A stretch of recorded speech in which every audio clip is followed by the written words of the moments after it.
প্রথম থেকেই রেটিং চার্টে ভালো ফল করেছিল জি বাংলার জোয়ার ভাটা। আগের সপ্তাহে নাম্বার 1 স্থান দখল করেছে। সেই উপলক্ষে মেকআপ রুমে পার্টিও হয়েছে। তারপর নব উদ্যোগে শুটিং শুরু করেছেন। জোয়ার ভাটায় এখন টান টান উত্তেজনা।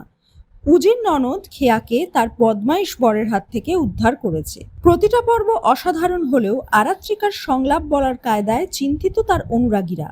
গলা বসে গেছে, সবাই বুঝতে পারছে এই মুহূর্তে তার গলার বিশ্রামের প্রয়োজন।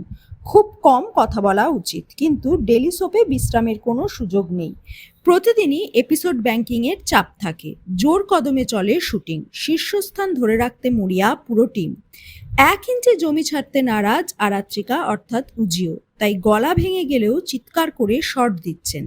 তা দেখে তার ফ্যানেরা তার খোঁজ নিয়েছেন, ভালোবাসাও দিয়েছেন। তাদের আশ্বস্ত করে অভিনেত্রী লেখেন, আমার গলার আওয়াজ যখন একটুখানি বিরতিতে ছিল, তখন যারা যারা মেসেজ করে আমার খোঁজ নিয়েছেন তাদের সবাইকে একটা মস্ত বড় ধন্যবাদ জানাতে চাই। আপনাদের এই দয়া এবং ভালোবাসা আমার কাছে গোটা পৃথিবী। আমি এখন বিশ্রাম নিচ্ছি, নিজের খেয়াল রাখছি, খুব তাড়াতাড়ি আবার আগের মতো সুস্থ হয়ে ফিরব। আপনাদের ধৈর্য এবং ভালোবাসার জন্য অনেক ধন্যবাদ। তার এই পেশাদারিত্ব দেখে মুগ্ধ টলিপাড়া। কদিন আগে শ্রুতিও অসুস্থ হয়েছিলেন। একসাথে অনেকগুলো ওষুধ খেয়ে নিয়েছিলেন। তিনি ভেবেছিলেন ওষুধগুলো যখন পরপর খাওয়ার কথা বলেছেন ডাক্তার, তখন একসাথে খেলেও কোনো অসুবিধে হবে না।